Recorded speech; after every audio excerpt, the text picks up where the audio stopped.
This your boy T-Pack. This the New Solution Radio podcast show. And if it ain't AGELREEFE and the family, I'ma keep saying it till I get tired. Overstand, leg up. All right. I guess the company didn't want me to say who was gonna win, so they had to throw that in there. So you know what I'm saying? They didn't want me to. They didn't want me to reveal the winner of the Super Bowl. You know what I'm saying? But I mean, you know, I ain't now one of my teams in there, so you know what I'm saying. Much respect to the teams that's in there. Whoever win. You know what I'm saying? It is what it is. But we got bigger agendas on our head in the Super Bowl. We back to the growth and the movement. So, but. My question, Lady Red, back to you. What's been popping? Talk to me. Nothing much. Working as usual, you know, with the artists, the models, and everything. Shout out to my Why Her Dolls. Still in the running for the Maxim Magazine top 100 model for the chance to win the $100,000. So you guys can tune in and vote for me. It's on Facebook, Instagram, everywhere. So if you guys are familiar with Maxim Magazine, that's been out for years, like Playboy and all them. I'm part of that magazine. Okay then. Shouts out to Why Her Dolls, you know what I'm saying? We got our panel on in the backstage, you know what I'm saying? They chilling. We gonna get to them, you know what I'm saying, in a brief moment, you know, bring it to the stage, get y'all abreast to everything that's been going on with them and the movement and how everything going. You know, I know people are tuned in on this Super Bowl. There's so much going on right now today, you know what I'm saying? So if you don't catch the show live right now, you can catch it after, you know what I'm saying, on Facebook and YouTube, you know what I'm saying, also on Fifth Sun TV. Shouts out to Fifth Sun TV for giving us the opportunity to do this, you know what I'm saying, you know, jump in here and do what we do like we always do. Okay, so without further ado, what else we got on the agenda today? Let's see. I know we got OG Capone and we got our senior ambassador in here with the big week. So we're going to bring them along, get them talking. But as far as the business, you know, we've got, after this Super Bowl Sunday is back to, you know, working with the models, the music. Still out here looking for talent for our Empire family along with your family. Getting ready to bring out your group's music on Empire, your music. Still working on a movie behind the scenes. Got a lot of things going on. What else is happening? TV shows, a whole bunch of stuff in the works. So when I'm quiet, you know, I'm working on a lot. Most definitely. You know what I'm saying? We got a good group of guys coming out with some music. So y'all stay tuned to that. You know what I'm saying? We're going to keep y'all abreast. We're going to bring a show on. We're going to have all the artists on the show. So don't worry. Y'all going to get to see who they are. You know what I'm saying? In the meantime, we're going to bring on the guys on. You know what I'm saying? Let everybody come in and enjoy this Super Bowl Sunday. You know what I'm saying? See what's on the plate out here. OG Capone in the building, y'all. You know what I'm talking about? You know what I'm saying? We had to bring OG Capone on. Big salute to OG Capone. Yeah. OG Capone, talk to me. That was up. See what's going on with I you, said bro. that was that was just chilling, man. Y'all can hear me, right? Oh yeah, loud and clear. Okay. I ain't staring or nothing, right? You come in real close. Okay, I've been seeing a couple of shows, you know, on Fifth Sun. I've been kind of staring a little bit. No, man, we just, like I say, doing a whole lot of stuff, man. We, you know, positive stuff, productive stuff, man. Like I say, we supposed to be doing a big real talk tour with the Laser Islam in Holly Springs, Mississippi, March 22nd. Mac Home and Steve had put it, you know, Ambassador Steve and had put it together, you know what I'm saying, for that day there. Other than that, you know, I've been dead and fan, you know what I'm saying. I'm good with everything else. Okay then. So I ain't got nothing else involved. Okay then. Well, big ups to the movement. I know, you know what I'm saying, we're gonna try to be a part of the other one, Holly Springs, you know what I'm saying. We talked about it, we're gonna talk about it some more. What's entailed, what's involved, and you know what I'm saying, the communities and the people that's gonna impact this event. We also got Senior Ambassador Strong in the building, you know what I'm saying, part of the panel. We're gonna bring him on. Welcome to the show, Ambassador Strong. As always, peace and blessings. Peace and blessings, family. How y'all doing? We good. We good to see you, brother. Outstanding. Likewise. Good. Everybody in good health. Oh yeah, absolutely. We wouldn't be here if, you know what I'm saying, we were sick. I ain't gonna say all that. We don't get to clock out when we sick, baby. We don't get to clock out when we sick. I feel it. So talk to me. Tell me what's been going on your end over the week. You know what I'm saying? What's new? What's popping?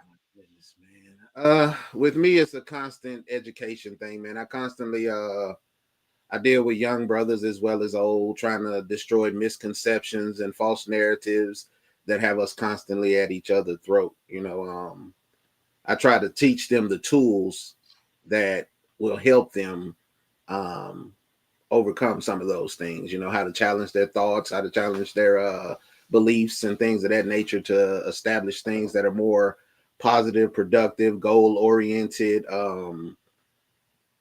Teach them how to goal set, conflict resolution, things of that nature, like how to actually use the tools that we've been introduced to, but never actually shown how.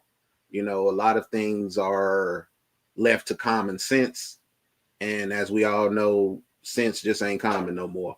And I don't mean that in a bad way. I just mean as far as the things that should be a common narrative in our communities hasn't been for a long time. So for us to say common sense, I mean, we kind of missing that.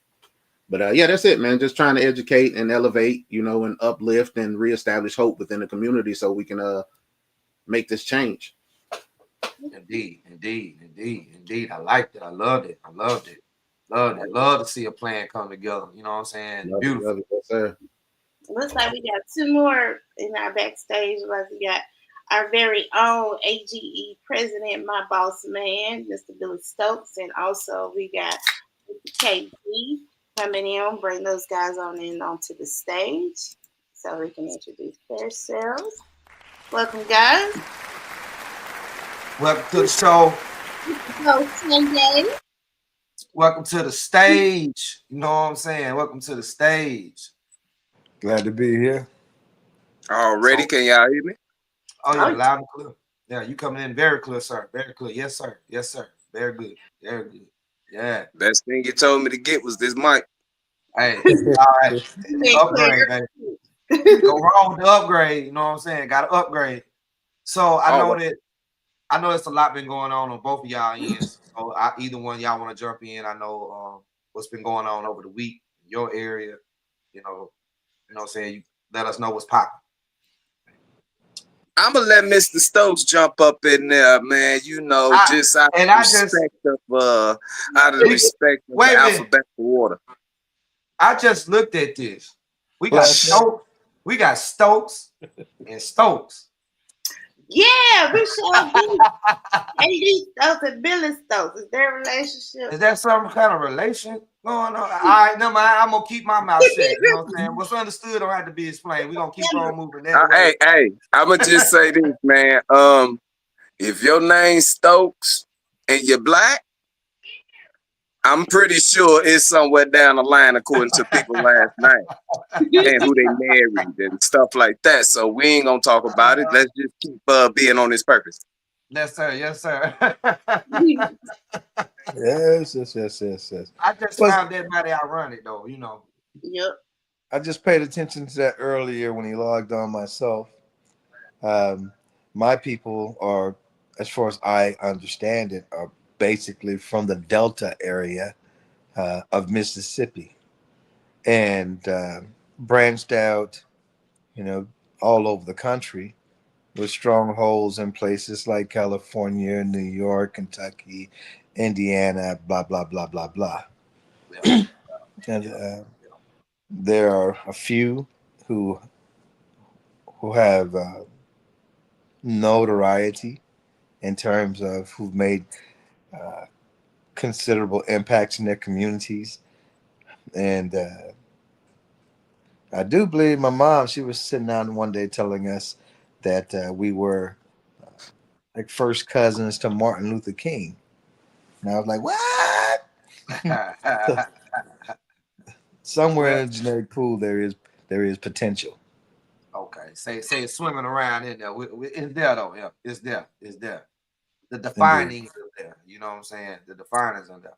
So what you got going on, Ambassador Carl Stokes?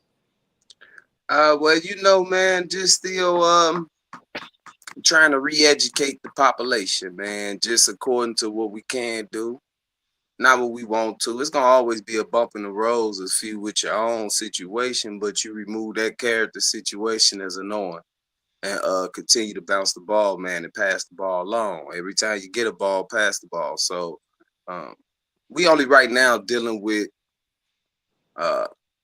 trying to focus more on what's a necessity and what's not, maybe.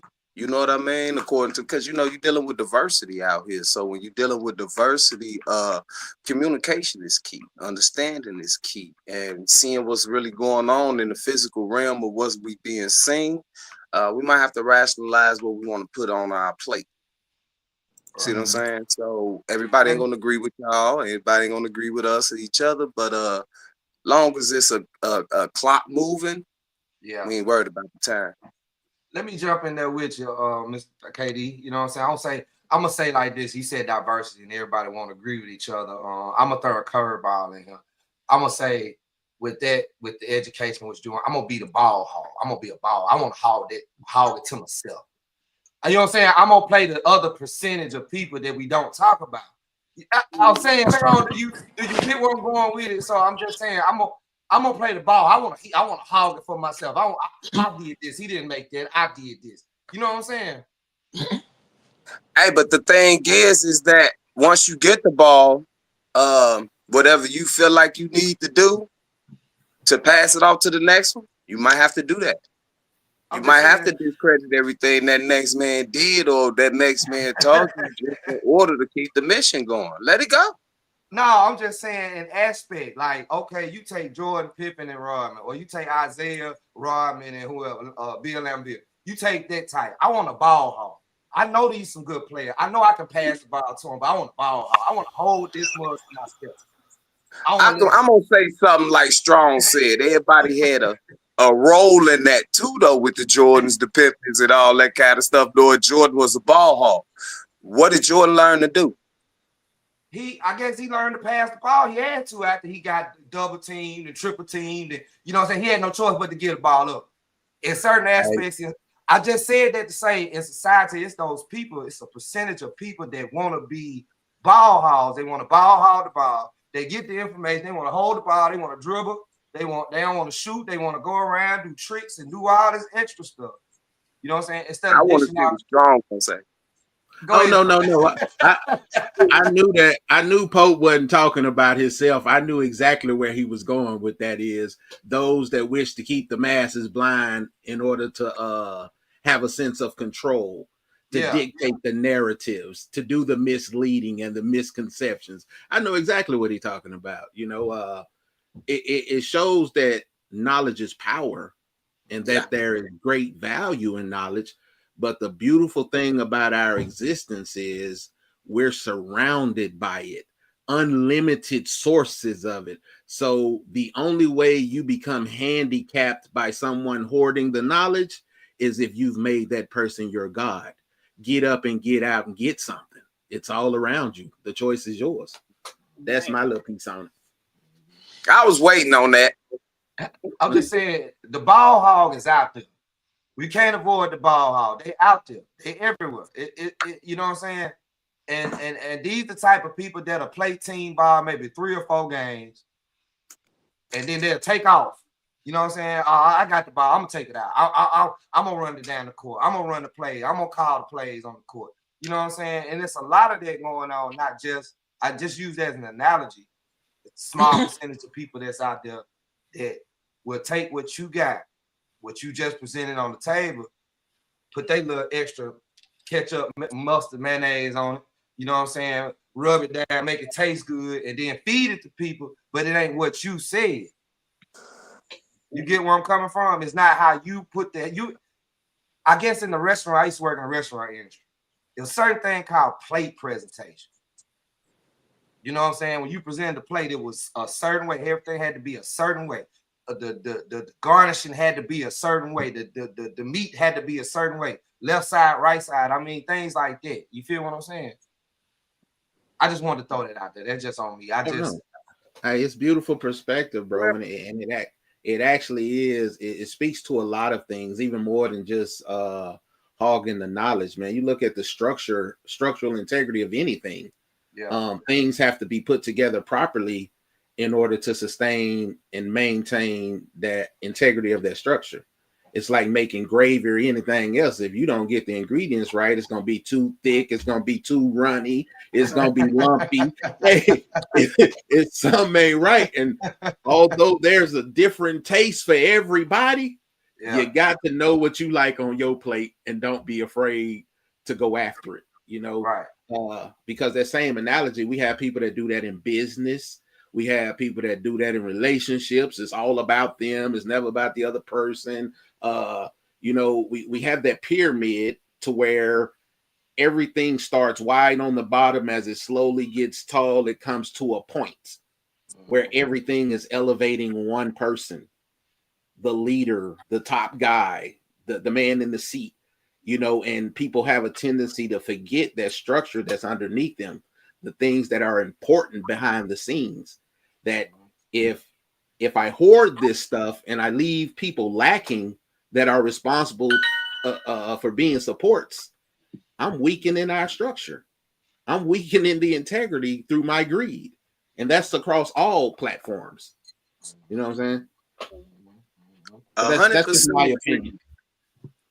That's something I think we all need to kind of focus on. That's awareness to us in our community, that sometimes the hoarding don't even come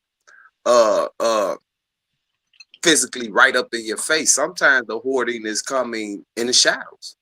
So when you know that it's being done in the shadows as well, because it's easy to say, well, go out here, we're gonna do this and do that and do this, and then we go throw a party and discredit everything we believe in and stand on. So you got to understand that some people choices might be a reflection of what they wanted to do, or you know what I mean? I don't know.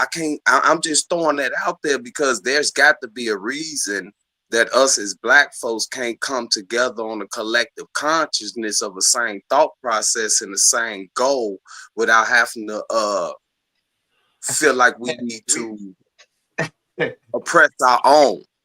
I'm saying to it's make that a difference in life.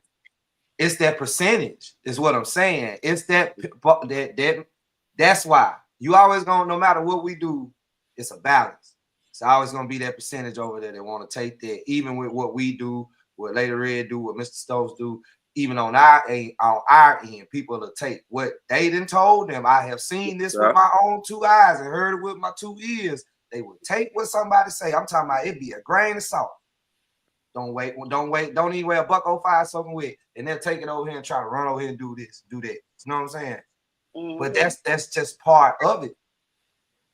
You know what I'm saying? I know that, and I know that you're a fighter. I know that you're a fighter. You believe in what you speak. So I'm just saying, in the aspect, you got to take that into the balance when you educate. Not really, bro. Sometimes you just got to disassociate yourself because sometimes you just ain't got time for the you know what I mean? And still move. You deal with the people who moving according to how you moving sometimes, because sometimes people want to put a shadow against how it's supposed to go, or how we want it to go, or how each individual say, well, let's do something like this, that, and the other. You always got that monkey wrench. Sometimes the monkey wrench don't need it, and you remove the monkey wrench. Sometimes if you feel like you're the monkey wrench and ain't nobody listening, remove yourself. I have a question, guys. Especially now, Mr. Strong and Mr. Capone will probably be able to answer this question better. Why are we so angry at one another for no reason? Why are we offended at each other all the time before we even show up in the room? You know, we can't get off the ground because from the moment you step through the door, you're already opposition. What is that, man, and how do we get over it? Well, me jumping in on that, expectations and preconceived notions, walking into situations assuming just because, and I'm gonna use the color thing for sake of this argument. walking into a room and believing that because everybody in there has the same skin color as you, that they have the same plight as you, that they've been through the same struggles, that they're going to recognize where you're coming from because hey, our skin the same color. We haven't all had the same experience, but when we walk in the room, we have expectations in ourselves. So I see a bunch of brothers in here. I'm expecting y'all to agree with me when I make a stance on something. And I'm militant and I'm angry because I come from a rough background. You passive and passionate because you come from a church background. You soft and whimpery because you came from abuse and things of that nature. Like there's different reasons or different characteristics that we're all going to present based on our foundation. And we often as a people speak as though that umbrella that was created for us made us all one some kind of way. Like we all think the same. We're all having the same experience. We're all eating the same. We're drinking the same. It's frustrating because we take away a person's right to be an individual. And we want them to understand and say what we want them to say. I told somebody the other day, you've never been angry other than not having your own way. And a lot of us disagree with that. But if you can tell me a time to where anger set in and things went perfect for you, I'm upset because everything went the way I wanted it to. People said what I wanted to say. They did what I wanted to do. The outcome was what I wanted. I'm pissed off. Tell me when that happened. But now you walk into a place and he said something I don't like, I'm angry. You walk into a place and they're doing something I don't like, I'm angry. I'm in their establishment, but I don't like what they're doing, so I'm pissed off about it. It's us forcing our understanding, our beliefs on everybody else and putting them through our spectrum and expecting them to come out what we want them to be versus appreciating them for who they are. You know, even going back to, like I said, the color situation, as long as we continue to look at our problem and the answer in the terms of color, we'll never truthfully solve them. See, it's like I said, if I go in this room thinking all black people are going to help me, all black people going to see what I'm saying, all black people are going to move because we have this thing, we all have to unite, I'm going to fail because I'm trying to get everybody because of the color of their skin to understand what I'm talking about. I didn't communicate with these people. I don't know where they come from. I don't know where they're going. I don't know what their visions and dreams are. I just know they're the same color. You said in one of the earlier shows that common ain't common. Yeah. Meaning that that we don't have as much in common, or we haven't found a common thread that we could all implement together so that we could have something in common. Everybody's doing their own, like the individual thing. Everybody's coming in from various perspectives and are upset that others can't relate to them where they are at because they're not there. No commonality. I'm going to let you finish your thought, but I want to say this right here. This is the illusion or the misunderstanding where we assume there's no commonality due to the diversity in our tactics. See, even if you're out there trying to stop or find and protect a certain class of people, you're doing that. I'm feeding and educating a certain class of people. This person is doing, everybody's doing something else, but we're looking at what you're doing. Oh, he's doing this right here. We should be focused on this. One more time. I need you to understand what I'm doing is priority because of how passionately I feel about it. It's the passion that's causing the conflict, but it's also the fact of that lack of common goal and purpose. We are all trying to better our situation.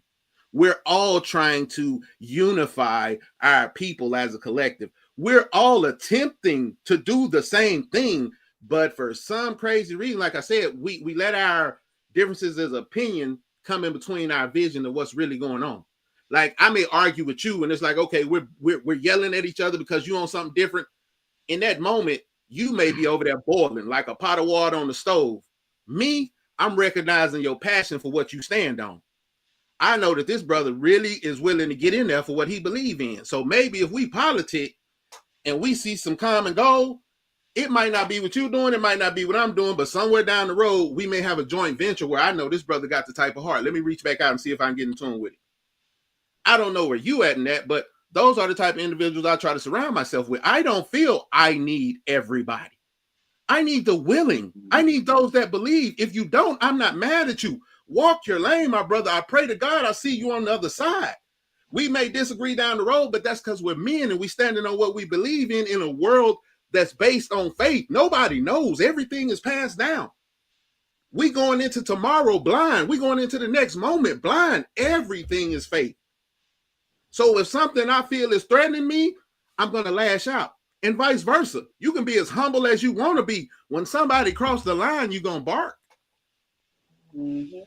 So I guess in a way you're saying, or explicitly saying, we're all moving toward the wrong goal, toward the same goal, but our perspectives are obscured or different. We can't see that we're all headed toward the same place at the same time.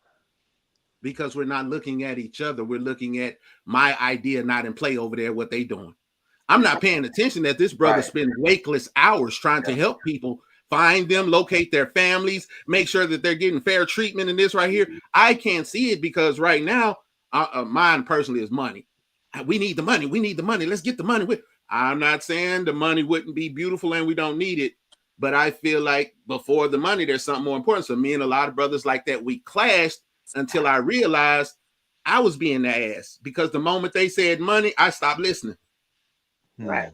I'm ready to debate. I don't mean to jump in on y'all because I know y'all going at it. We're gonna bring on Mr. Jones. He been sitting in the cut just listening and all that good stuff. Don't come in here talking about how good you look. Oh no, because I'm finna shut him down. I'm gonna say, and God's not pleased. And God's not pleased. He done got up. Oh my God, he backstage showing the coat off. Lord have mercy, and God not pleased. Hey, where the mushroom belt buckle? He done broke out the coat of many colors.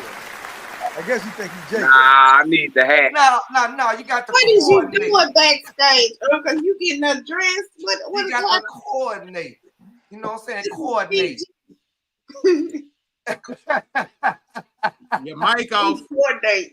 You got to coordinate. You might have kids looking at this. You got to coordinate. Boy, And he ready to celebrate the Eagles win. Hey, Oh Lord. But we're gonna move on as we go on into the episode of what we was chopping up as we continue on, you know what I'm saying, as Super Bowl edition, you know what I'm saying, welcome y'all. This is the Solution Radio podcast show, you know what I'm saying, and we kicking it with the fellas and we having a deep conversation about what was that, Mr. Billy, you had said, what was it? We were talking about a thing that that Brother Strong mentioned, which was commonality. Why being common ain't common, right? And then Mr. Jones, he show up with his coat of many colors, you know. So I imagine you making some kind of statement, and I'm very interested because I know you've been listening in the background. Always have a lot to say. You might as well go ahead and spit something out. Mr. Jones, go on, spit out what you got to. Cut on your microphone. Put your microphone on, Cut your microphone on, We can't hear what you spitting out there. We trying He's to so excited he won't turn his microphone on. Cut your mic on, Jesus. He having some technical difficulties. Yeah, unmute your mic. Push the red button, man. God, hey, dog. Hit the damn button, man. Hit the damn button, man. Oh Lord, cut your mic up. A little bit. Cut your microphone up. Sound like you way out yonder. It sound like you told us to shut up. Come to the light. Come to the light. Come on to the light, bro. Take it to the I'm light. coming, baby. I'm coming. Wait. We waiting on you. Come on. Hello. Hello. Breaker 19. Breaker 19. There you go. Lord. You can't get no radio check though. Mm-mm. No, You you way low. You way too low. Matter of fact, it probably ain't a bad thing that you that low. They want It sounds like he out yonder somewhere, man. way out here. gonna Maybe you ought to get an iPhone. What do you think? He's Well, gonna, hey, he's gonna come back just in, guys. as the hey, sometimes like the song say, you gotta know when to hold. I ain't gonna go no further. We ain't gonna get into no copyright. But look, let's get back to that right there. I was gonna mention something about that. They had a stereotype of the angry black man syndrome. When you say common ain't common, and I think that's part of it, the stereotype, which I've heard that before on other shows that they said that that's the angry black man syndrome. This is the truth, because most of you guys, like myself, live in a community that is heavily populated by brothers who have either been incarcerated or influenced by brothers who are incarcerated. And there is a saying, right? The friendly nigga, so to speak, right? Why you being friendly? Or they go a friendly this or a friendly that, meaning whenever somebody come into the neighborhood and they're trying to reach out and to be neighborly, that's seen as a type of a weakness, right? As maybe even a sheep in or a lion in sheep's clothing, or wolves in sheep clothing persona, saying that when this brother come into the neighborhood and he's trying to be helpful or beneficial or educational or resourceful, that there is a hidden agenda that that brother is bringing that is truly malicious, and he's not or she's not given an opportunity off the rip. Yeah. Right. Well, I don't understand that mentality, and I want, Bro Stokes maybe can speak to this one, because I definitely wanted to chime in on that, and it got everything to do with Brother Strong was saying. He is absolutely right. I'm talking about, I've been dealing with Brother Strong so long right now, to where it's like I'm not the person that I used to be. You see what I'm saying? Because if leave it up to me, it's off with everybody here, everybody, and it ain't got nothing to do with what I want done or what we are trying to do as a collective or anything of that nature. Sometimes the off with his head with me was just simply because you're the problem. And you trying to think we're the problem, and we know what's going on, whether it be your background, his history, or whatever is that. But that comes with what you saying, is that somebody might be coming in malicious. So we got this universal code of trust no one, suspect everyone. You see what I'm saying? Now, when you trust no one and suspect everyone, especially your own brother, then you get that label, which we need to stop accepting in our culture as the angry black man that they already stereotyped you as. It is no different than they gave you the name black, taking you further away from who we are, taking you away from more brotherhood, sisterhood, unity, love, things like that. Less that, who is this nigga? So then you got the gang bangers like I was back in the days. Hey, bro, where you from, fam? Check it out. Now, everybody in Chicago know that if you say check it out, that means run. Okay? No jokes aside. But see, that comes from a long line of in-house teaching too, that these brothers will get over on you. These brothers will do something to you. If you try to show too much of a good heart, they'll take advantage of you and use your kindness for weakness. And some brothers have showed that stereotype to be true. The benefit of popularity oversees the thought process of what is needed sometimes. And most of the times they are done by some of our elders. Some of our kids then picked up a whole lot of things that don't need to be a part of us probably. But everybody, when you come in somebody's neighborhood, always have an agenda, even if it's to make a friend or enemy or to destroy or to help. We actually have to rationalize and watch before we just start telling people that, hey man, check it out. Who is you and where you from? Sometimes you got to show people in your neighborhood what you have to offer. Maybe that works a little bit. I'm Peace. sad. Can I jump in? Can I jump in with you right there on that, KD? I feel like it's the false information and false narratives that have us that way with one another. You know, because I move into a community and I'm moving there strictly to live, to make a life with my family. I'm not coming here to make friends or do any of the above, but if things like that happen over time, because I'm also not coming to force things either, like, oh, I'm finna come and we finna hang out every weekend and all of this. I don't know y'all don't know me. But if we're gonna be neighbors, we need to know each other. So over the course of time, after I introduce myself, when I move to the block, we're going to have conversations. If I see you outside doing something, hey, you need a hand with that. If I see your kids out of line, hey, y'all be careful and go over there. Your daddy wouldn't want you doing that. Whatever the case may be, I'm going to do neighborly things because I assume that that's why you're here. I'm going to give you the opportunity to either solidify things or cross things up. That'll be your choice because I know what I stand on, and that's all I can pay attention to. Like you said, a lot of people want popularity, so they just go with what it's being. It is what it is. This is how we move. Somebody new come on the block. We need to make sure they right before we let them in here. This, that, and the third.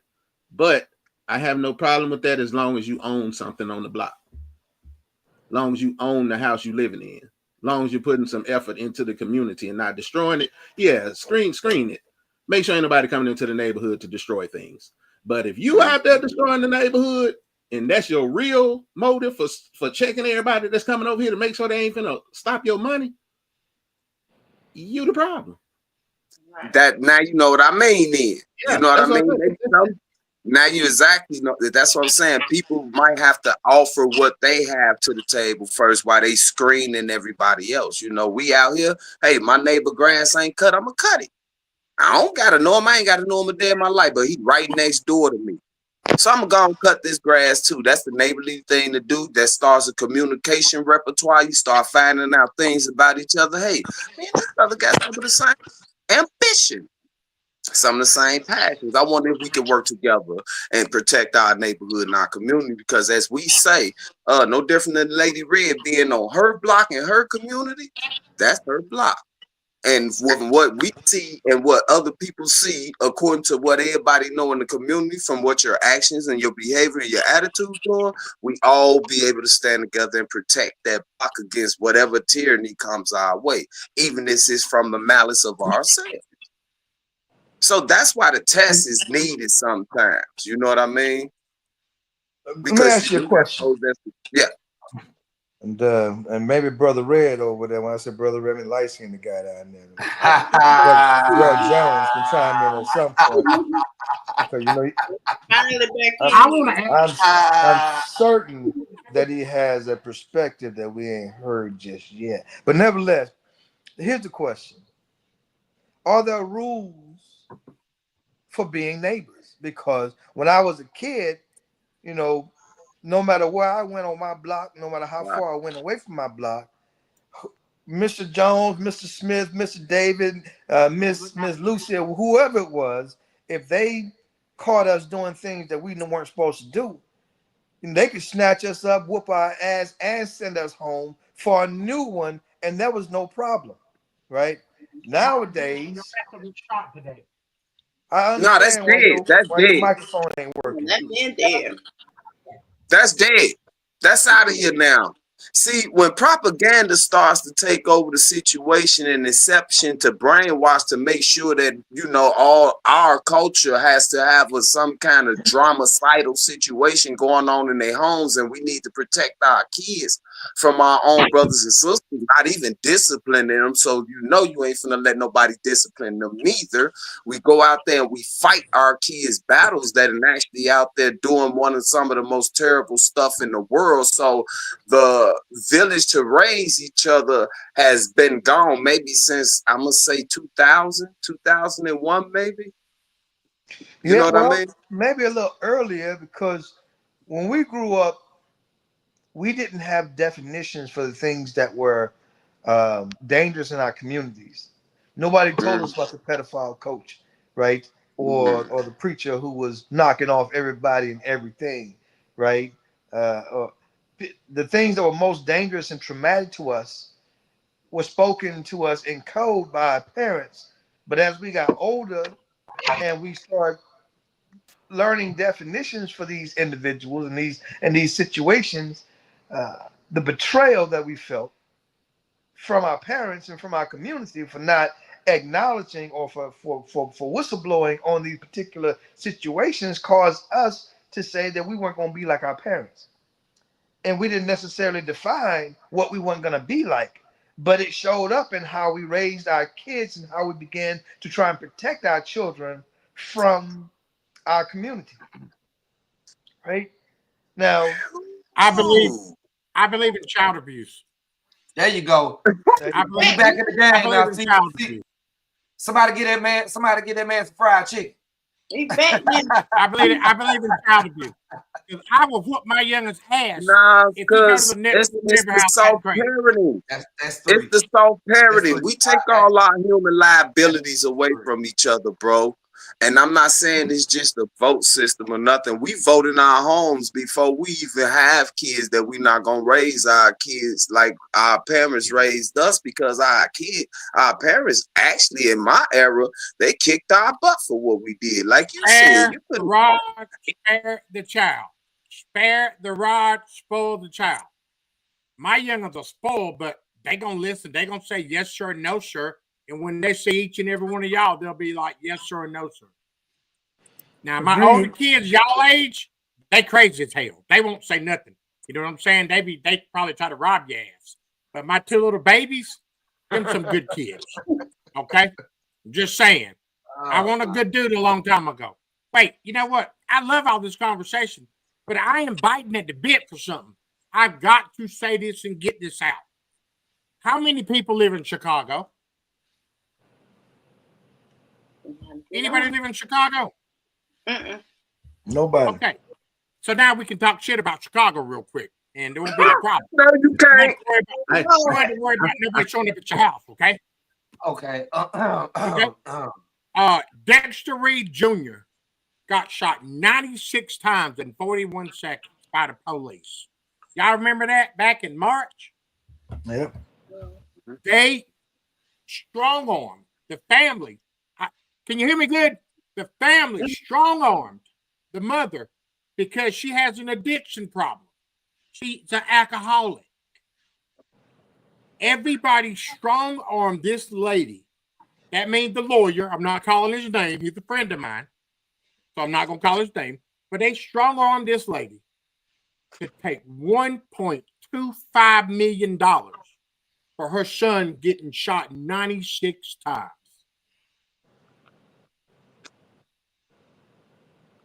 Tell me. What's your question? Yeah.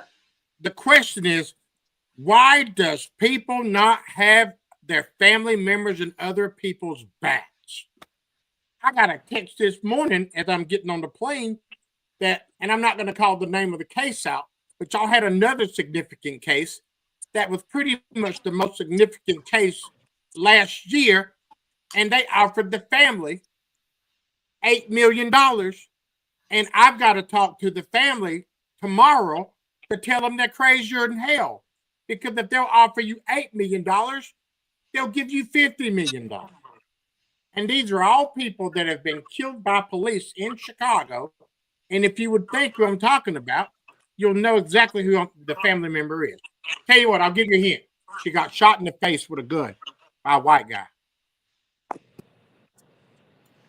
So because that's that one thing about Chicago, and I'm gonna say this about Chicago, me being there, born and raised, I lived there for almost 30 years of my life, a little bit over, before I went to Ohio and moved here. But you know, I'm one of them back and forth guys. You know, my family, my kids and grandkids still there in the areas and stuff. I got a lot of family in Chicago, but that's been going on in Chicago for a very long time.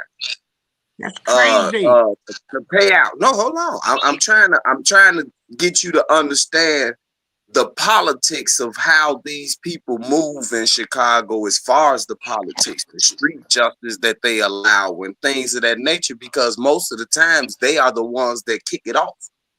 You see what I'm saying? Most gang wars and things like that in our community, or the police brutalities and things in their community, sometimes came back from the retaliation of what people did in Chicago, according to what the police did in our communities. You see what I'm saying? So, can y'all I hear me? see what you're saying. It's a political thing, and if these politicians and police officers know that they can pay people to just throw it under the rug and things of that nature, to where there is no accountability for it, Chicago just gonna be a part of it. You got people in certain communities and neighborhoods that's gonna stand up, like Inglewood, Southside, things like that. They'll come to your family and they say, if you don't take this money, we're going to kick this shit out of court. And then you have a lot of people, that are thirsty, that don't really give a damn about you, but because you get money, they come around, and $1.25 million for your son to get shot 96 times. And do you know how much money they make off the jail population alone, allowing these things alone, just because they pay people, but they know the communities are gonna go to war about that one person and fill up the prison system, whether he was a good brother or not? That's crazy. Hey, look, the real question is, ask yourself this right here: what value and what dollar amount would have been okay? Exactly. You couldn't have given me a dollar amount, but what I'm telling you is this: is for somebody to come to you and say, hey man, if they offer you any money whatsoever, that means that they were negligent. Okay? And what they'll tell you is, hey man, you know what? If we go to court, there's a good chance they're getting kicked out. But that's BS. I've been through this about 30 times now. There's not a good chance of it getting kicked out, because evidence is evidence. But when you go to a family and say, hey, man, this is what we'll do. You have daddies, you have daughters, you have sisters. And if the kid had some babies, you have all these dynamics. And when, I'm sorry to say this, most black people ain't never had $1 million. Most black people will never have $100,000 at one time. And when you say that to a sister, brother that has been marginalized for their whole life, that sounds like a lot of money. And they're going to take it. And they're going to take it. And that $1.2 okay, but do you know how much money that they are going to make off the war in the streets, off penitentiary time and free labor? We got this saying that say it takes money to make money. They use that same motto. Man, yeah, I don't think this is more of the violence that comes from that.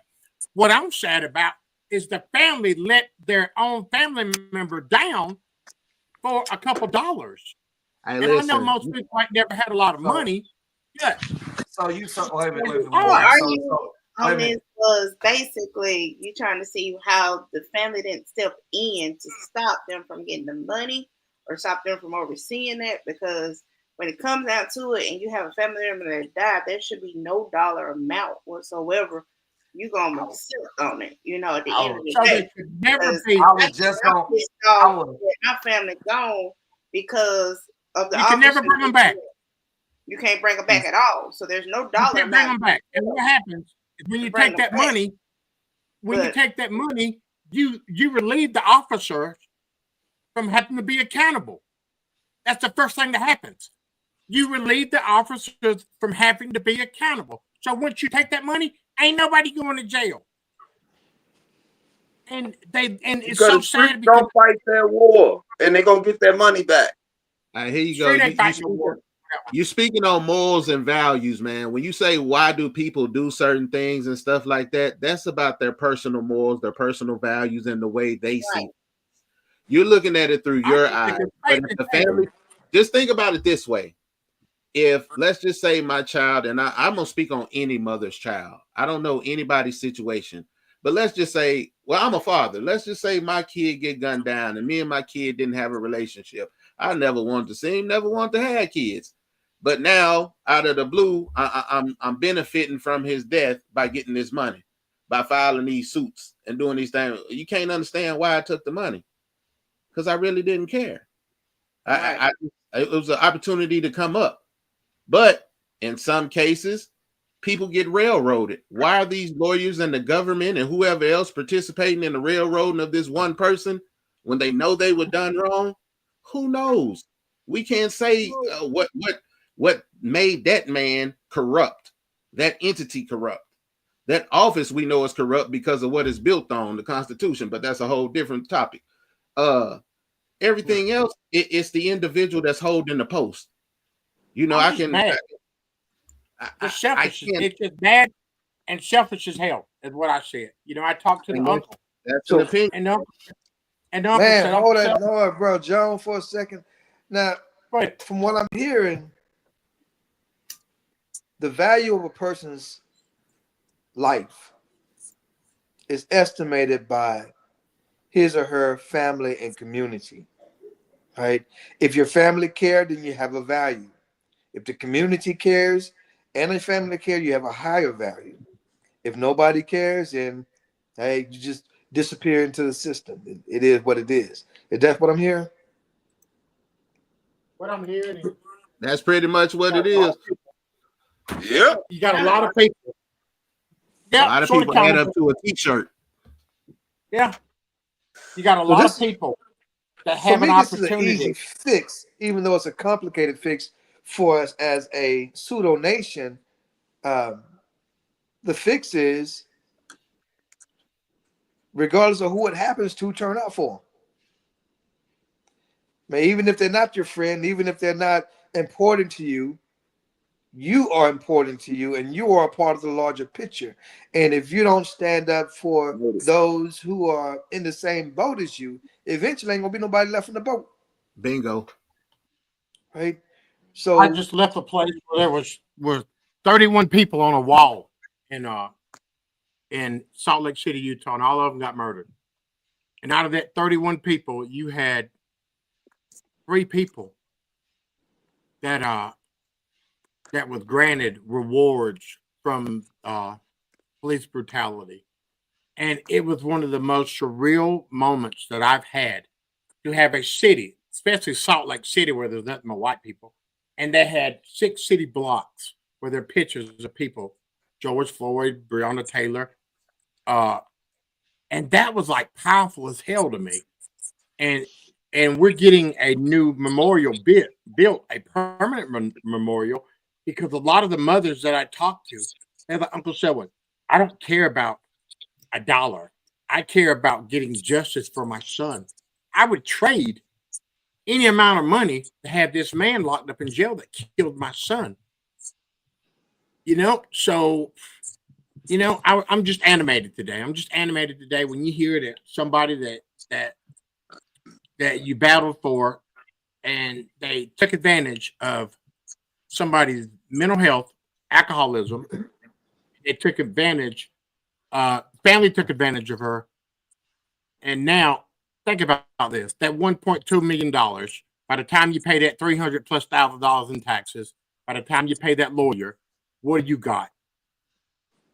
In a year, you'll be broke and you'll have a broken heart and you'll be hurt forever because you took something that you didn't need to facilitate at that particular moment because you had people around you pushing you because they wanted something. Can I jump in there and say something about this? Now I get what y'all saying. I get what y'all saying. Now I told y'all I'm gonna play the other side of this today on this episode, and let's just say, for the sake of, you said $8 million, right? Nope. These people probably ain't got no. These people ain't got no money, right? Already. Not $1. They gonna take the money. Yep. Can I chime in on that? I'm just Go go ahead. I'm just giving you that Because aspect it's of just you have to understand, man. In them neighborhoods in Chicago, man, they have decimated them communities to where these brothers and sisters are literally below poverty levels. yeah. Some of us that lived in them projects and stuff, we just gonna use the cannabis game. Those brothers and sisters that came up in the projects back in the days, because if we realize CHA Housing Authority, which is Chicago Housing Authority, is in every one of y'all major cities right now today through HUD. CHA are the owners of HUD, Chicago Housing Authority. So we have to understand where the experiment started at in the first place. So when you put a whole bunch of people and make them impoverished into a point to where they have no other choice after you decimated every movement that they've had and turn them against themselves and put them to the point where they have no other choice but to take that money, we realize that the value of the penitentiary system for these individuals. Every plantation y'all have in the South right now is a penitentiary. Every plantation. yeah. So they throw them right back in the plantation. So when you put the plantation on the streets,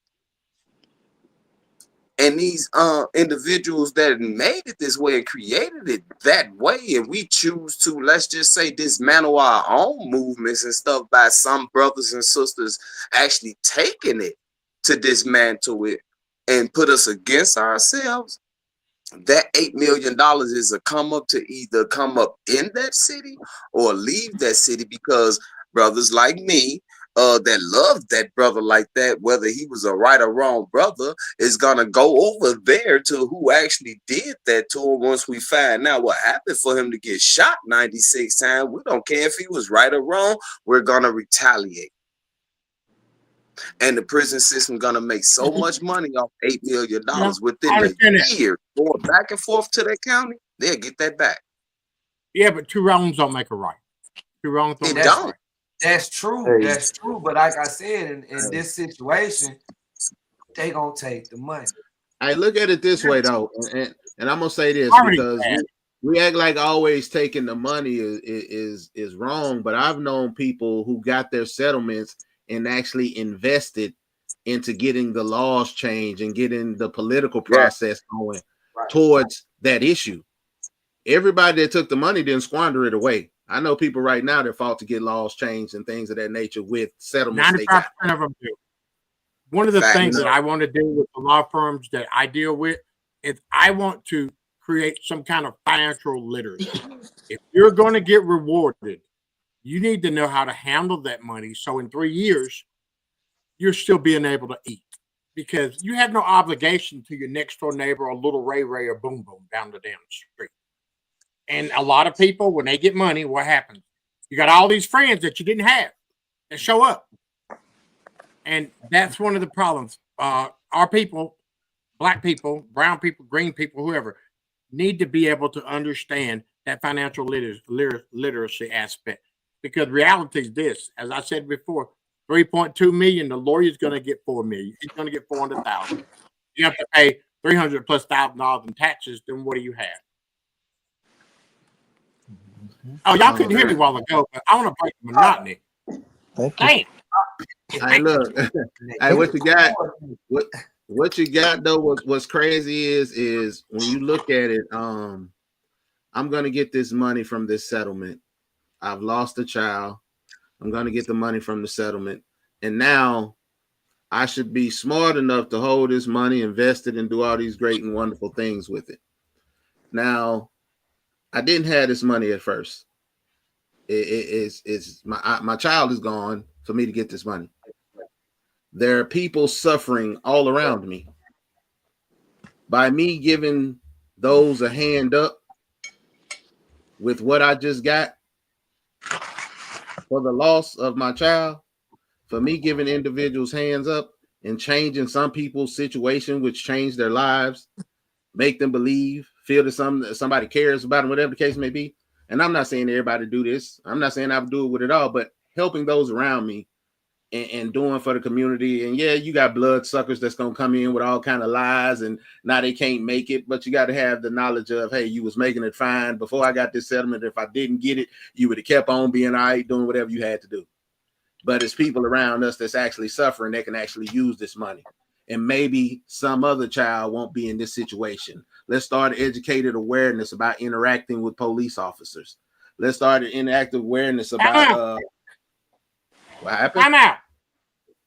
Time out. Stokes, get up and walk out the damn room. Get up, Stokes. This ain't bad on television. Damn. I'm just saying, at every given moment, Jesus. Silly it's Stokes, you can't do that. it's always Jones and Stokes. And I listen. I ain't mean to cut you up. Ambassador Strong, we apologize to you for your I'm sorry, Ambassador. That was we felt it. But we gotta. Billy Stokes sitting there licking his fingers. We gotta listen. Wait a minute. That's a 15-yard penalty. That's flag on the play. Me and Jones got to review that play because you was eating a little too good. You fed the quarterback. You ran the ball back by 15 yards. You did a forward lateral. They don't even do that no more. Y'all just gonna have to excuse me. The foul is on Jones. That's what I'm saying. That was my halftime snack. Hey, I was trying to get there. hey, he one of them like the referees that had that fire ready. He threw that flag up in there. Pass interference. Damn. He threw that. I called a timeout. He said, All this talk about dead people make me hungry. I'm just saying. Hey, brother. I get my strength up. You were eating a little too good over there, bro. I mean, he was going in like just chomping up and got up and run, but Mr. Jones ignore it. You know, behind the scenes, Mr. Jones. I got to get my strength up to mess with Mr. Jones, because you know he bring the real and he bring the heavy. You know? OG Capone, what's up, my brother? OG been quiet. Hey, I'm just sitting back listening, man, today. Tell that Billy Stokes, man, something wrong with him. He gonna end up both off me on the damn interview. We're gonna end up sitting up a Jones and Stokes show. You know what I mean? I need the gong button. There you go. I need the gong button. No. See.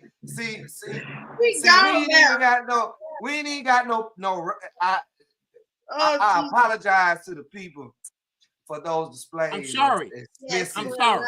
Here on the Solution Radio podcast show, we do not advocate any sexual acts. For anybody that's out there, this is PG. Yes. No eating. Oh my God, man, I can't even go. Oh my God, he was loving that. He was slaughtering. But look, on a serious note. Okay. You know, let's get back to the business. Let's get back to the business. You know what I'm saying? We at that. I'm just hurt. Let's just get back to the topic. Oh my God. What Mr. Strong I am hurt because and what I'm hurt because I do this for a living. Today, nobody wants to see their loved one, you know, be hurt or killed or anything, you know, and we don't put a dollar amount on anybody. But there are people like Mr. Jones was talking about. It's going to be folks that hate on you regardless if that situation happens or anything positive come in your life. What we were talking about as a whole, you know, you're going to have people hating on you if you got $50. You're going to hate on you if you get that money. It's just, this is the society we're in. And like KD was talking about, you know, as far as the values and everybody growing up, I'm one of the spoiled kids. Got with everything I want, all that. I never got a whooping. If my mom was on him or my dad, they'll tell you, I never got a beating or whooping in my life. My brothers did. They always got in trouble for something. I was the one gone with everything. You think you're too pretty to get a butt whooping? No, I never got a whooping. Ever. Man. I'm a spoiled, straight A student, got whatever she wants. I started working in 8th grade. So I mimicked my mom and my dad. They was hard workers in the family, everybody around me. I need to talk to them. If mom and daddy still living, I need to talk to them. Oh, they are. They will tell you. I didn't talk to them because they should have put your ass in the corner at least Why once they or had to twice. put me? Hey, Why they had to put me? they I can see it watching in your the show. eyes. They watching the show I right Hey, never now. been mama. to Hey, prison. daddy. Look, Hey, You mom. know what Hey, I'm saying? dad. And I'm gonna tell you something. I'm gonna tell you. Wait a I'm minute, folks. I've never been to prison, never been chastised on that. Straight A student, academic scholarship, went to school, and CEO of my own company, and also the only female along with Mr. Stokes of his company. So what they instilled in me and Oh, growing you're up, perfect then. there was a Hey, right and wrong, yes and no. hello. So wait a minute, Mr. Charles, I bet you get sassy in a Hey. Hey, minute. girlfriend. Oh Lord. hey, So it all depends on still how you grow up, you know, how people instill stuff into you. At that time, you did have neighbors working with each other. If mom and dad were gone, Mhm. you go up to the neighbor house. You can't do that now.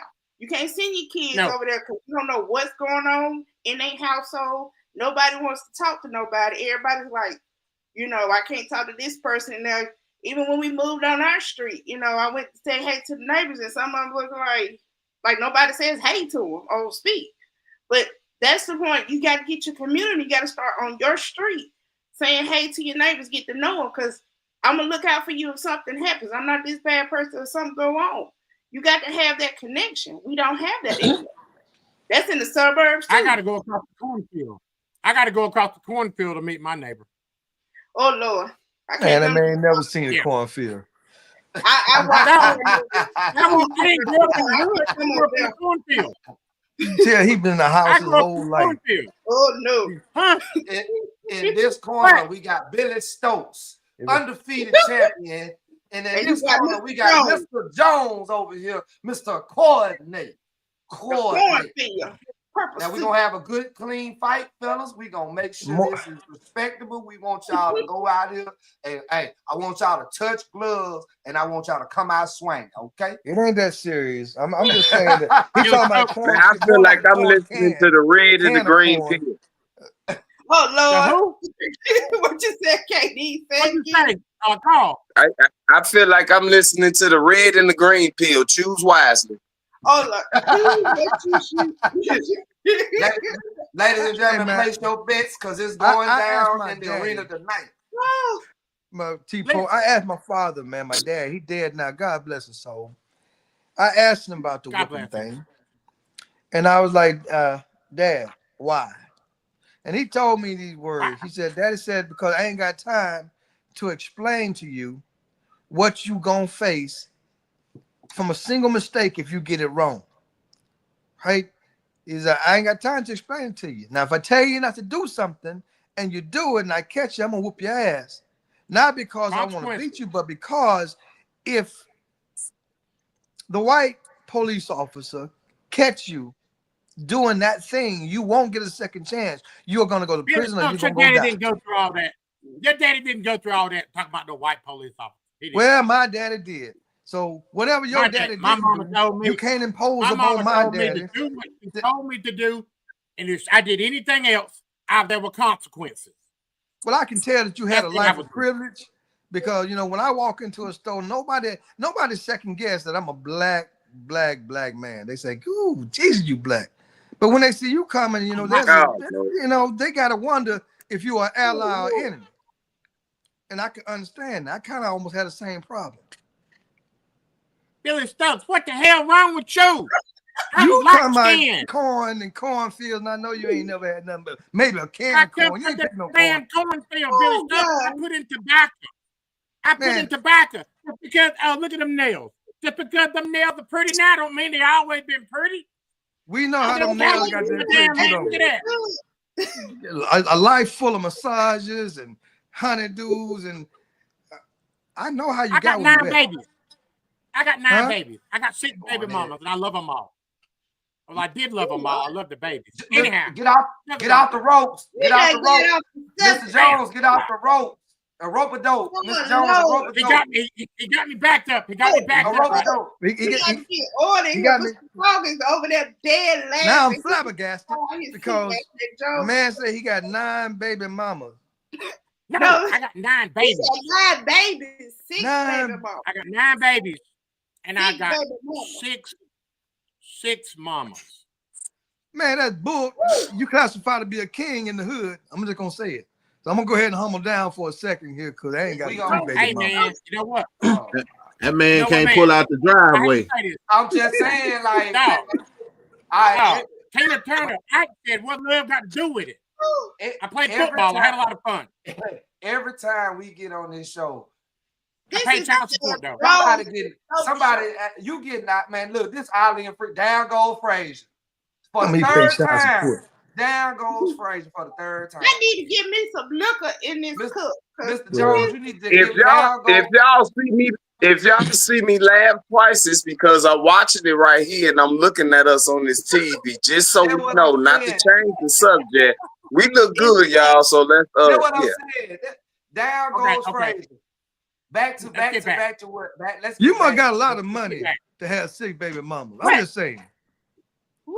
Wait a minute. Who said he had 6 baby mamas? He said he had did. Mr. 6 baby Crosby. mamas. He said all of them yeah, are supermodels, and he got them picking corn. No, That's what I hell heard. no. No, they ain't. Oh, hell no, they ain't. Oh, no. Oh, hell no. He Over said the I got last them 25, they've asked Picking too many corn. pork chops and pork rinds. picking a couple of them corn, ate a lot and then of I heard corn. him say tobacco leaves. They can, so that Oh, means Jesus. I was a tobacco farmer's son. I was a sharecropper's son, man. I cropped tobacco for dollars to hours. so. You telling me that you were the son of the sharecropper? That's why you light skinned. Yes. Oh, Oh, well, you didn't tell me that. Is that what you Whoa, said? You said I'm the whoa, son of the whoa, sharecropper. whoa. Now, I'm mind the you, Whoa, whoa, sharecropper whoa, son. That's what you said. whoa, time whoa. out. You, hey, mind you, you Whoa, on, whoa, you trying to He tell said me I'm that the something- sharecropper son. Hold on, whoa, wait. you, The you 6 didn't trying to want tell no, me That's why he rich. don't say Somebody nothing was on this washing podcast. dishes? I'm Oh, gonna say, wait a minute, don't say nothing on this podcast, cause folks, Look, man. we- Now a lot I of people understand take why he little owned the notes. corn and the tobacco. Everyone, I want y'all to officially know that it's on between me and Billy Stokes' butt. Look, Lord have mercy. Wait, y'all heard it here. We're going to set up a Jones and Stokes. yeah, we're Very- gonna do that. We very Yeah. soon. It's gonna be a Happy Black History Month. Yes. I want a truce already. I ain't got no No, time to be you fighting. can't throw in the rag, man. I got Man, look, money I ain't got on no this time. You ain't player. learned. I'm from the deep south, man. I know that you can't beat the sharecropper son. Oh, I'm finna Man. grab. I need to grab me a shot. You He got can't- contact. You can't. Shot. What kind of shot? What kind of shot? What kind of shot, baby? What kind of shot? I'm gonna get a real shot, a liquor shot. Y'all, You can't throw in the towel, man. I got money on this player. Man, ain't no amount of money gonna What make is me you go t- against the Yes, that sharecropper is- son. Man, no, and I live you in the gon- deep south. You gonna go against that man, or your life Yeah. depend on you. Understand what I'm cooking? I'm out. Hey, I got money on you. I'm riding on you. Okay, I tell you what. Okay. Fine. Okay. You get your Okay. way. Yes. I want to see Okay, this fight let's do because this. I got money invested in this. Hold on. Let's focus. Let's Bring get it back it. in the middle here. Come on Let's with it. focus. Kumbaya, my lord. For the strong, Kumbaya. for the strong, Don't start. Kumbaya, Hey, my lord. Kumbaya. away from me and look. Billy Stokes. Because me and Billy So and look. Cray Cray, okay? Oh, Jesus. Oh my So God, look. look at that big ass head. I'm sorry. No, look. We gonna I get I got back. this head We from picking cotton. We You gonna can't get say back- that. We gonna get back. Oh, hey, You hey, can't say hey, that hey, on brother, TV, fool. We totally got off brother the subject. OG Capone. OG, help, OG, Oh, what help you- us. Paul ain't said that. Would Talk you to us, please OG. break Help us, this OG. up? Yeah, Ambassador I thought you was the referee. Popcorn and a shot. This done got real juicy. We done got all Help types. us, Man. OG. We're talking about bait. We're talking about Hey, family. they done knocked the referee out. A black man and a Referee half Jimmy white Garbo. man came down to Mississippi. I'm talking about you, bro Jones. Have I'm mercy. 100% sold, brother, partner. Have mercy. We gonna get y'all definitely on a show by yourselves. And y'all have a No, whole 2 hell hours no. to go in. Y'all can fight your heart out. I'm gonna have the bell and everything. Oh, ding, ding, ding. Y'all gotta go mutual. I need a gong. I need a gong. Y'all- I need y'all- to the gong Okay, show. I get you a gong. I do that. I'm in my Get me a girl- gong. And I need some sound effects. I need some sound effects so when I gong him, I flush his ass down the toilet. Oh, Oh Lord. Ooh, Jesus. How much of that $8 million you gonna be getting for yourself when you go down there and talk to that Lord woman? have mercy. oh my Jesus Christ. Man, talking about 8 million. I know you Billy, say you oh, don't right. want the woman to take the All money, right, but so- you sure gonna be taking a Oh. long trip just to tell Oh. her to don't take the money.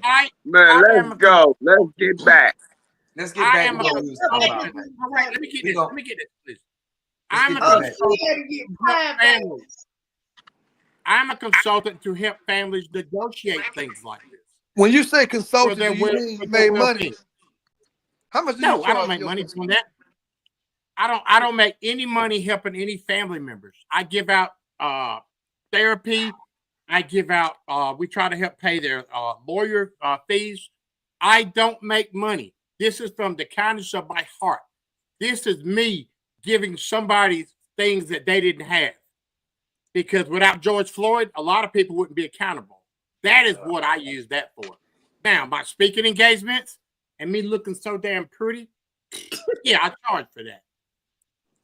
You know, men don't say they look pretty very often. I'm handsome as hell. QBTLGHNO. I am the handsome. hard shit. I'm handsome. Oh, We As got long oh, geez, Billy Pretty Stokes- Jones and Smooth. Billy Stokes. I as think long you should as stay your with ass pretty. You do living, look As pretty long as you good. live For in you. Billy Stokes, I know I ain't the ugliest dude in the world. That's all I got to say about it.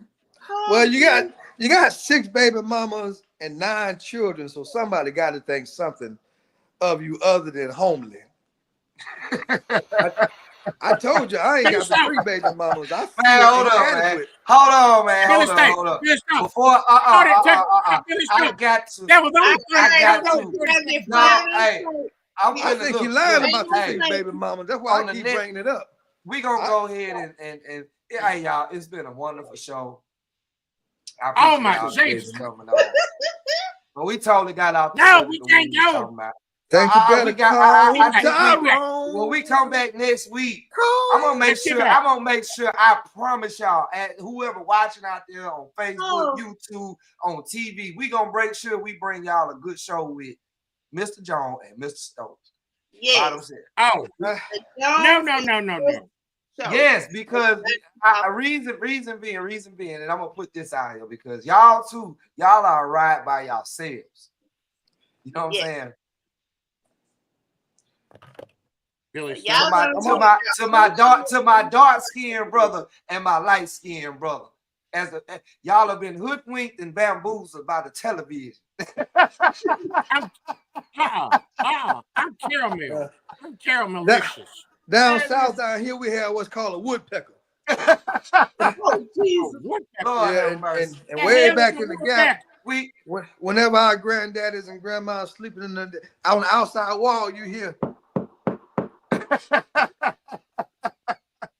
And when granddaddy looked at grandma, she just got up and walked outside, and then you came along. Man. Oh Lord. Hey, so that's how the disparity of color kind of happened. We gonna have everybody out here listening, TV land. We gonna have us a UFC fight between me and Billy Stokes. Okay. Gloves. Put the donation up there. If y'all want to see this, Yeah. Yeah. even Yeah. after the episode, Yeah. y'all want to see Y'all wanna Mr. see- Stokes and Mr. Jones go in and send a donation to that cash out real quick. You know what I'm saying? Drop a little Yeah, only cash gonna out be, to see Mr. only Stokes. gonna be, Mr. Jones only gonna be don't 30-second round. 30-second round. No, me and OG gonna referee. We gonna work the rules out. We gonna make this a good. Me and OG. I want a gonna truce. I'm gonna handle the bed.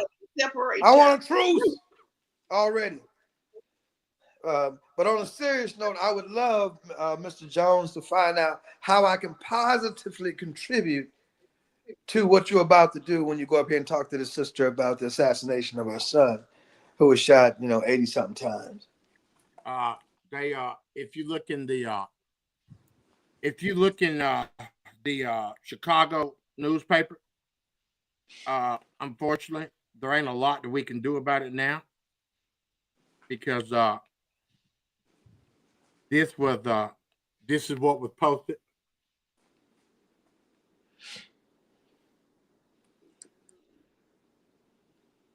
Got it. Wow. 1.25 The community is M. outraged. The community is embarrassed. Yep. Well, the only way that we can truly speak to a thing like that is that we agree amongst ourselves to stop being frivolously mad at one another. And when something like this happens, all of us chime in. And the thing is, we need a place to chime in at, a place to raise our voices at, so that we can show some solidarity when things like this happen. Because whether I like you or whether I don't like you, if we're ever going to move the dial in terms of us having importance or worth as individuals, we're going to have to support one another, even if we don't know or like one another. You know, I support all the family members that I can. I go out of my way. Like I said, I don't care about any money, because I own some things and I do okay. But yet, when you see that, they strong arm her. The family strong arm her. The family and the lawyer strong armed her. And now, like I said, the brother called me and he says, Uncle Selwyn, you got to call my sister, man, because she is just absolutely blown away that so many people talked her into doing that. And now, when she got that total, I think it's $360,000 out of that 1.2 that she gets. So that's what got me animated. That's what got me animated. And then that other family.